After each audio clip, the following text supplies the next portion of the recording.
It is Thursday, July 9th, 2020.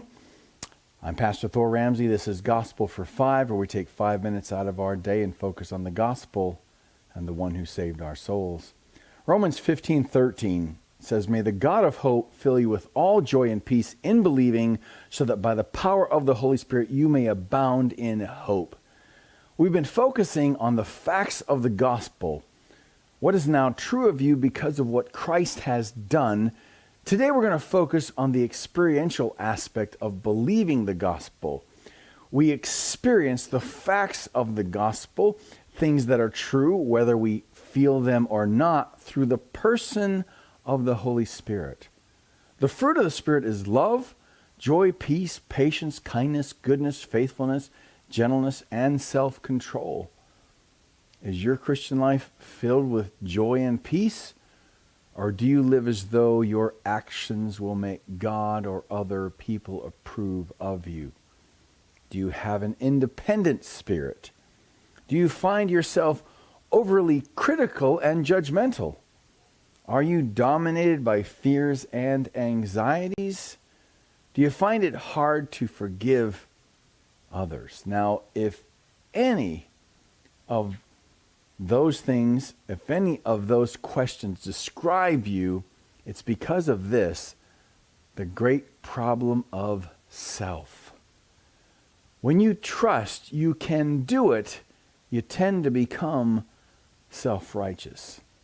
So those questions simply reveal the degree to which you've moved away from justification by faith alone, the gospel, to an orphan mentality.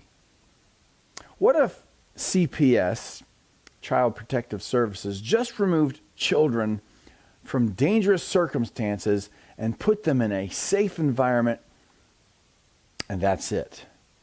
They didn't actually place them in families, but just placed them in a padded room where they wouldn't get hurt and would be fed.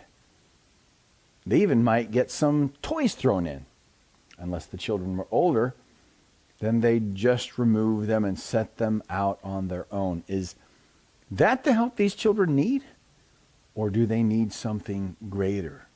They need to be adopted into a family. Some of us think God works like this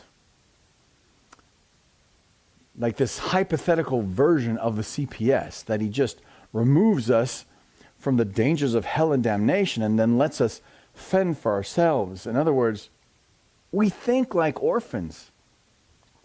Understanding that we are God's children helps us cultivate joy and peace, and the powerful ministry of the Holy Spirit reassures, reminds, comforts, and applies the gospel to our hearts. Remember Romans 15:13. May the God of hope fill you with all joy and peace in believing, so that by the power of the Holy Spirit you may abound in hope. See, the whole idea, all the joy and the peace that God fills us with come from what? May the God of hope fill you with all joy and peace in believing. We get the joy and the peace when we actually believe the facts of the gospel. We experience the joy and the peace from believing the facts of the gospel. Now, what has God said to you today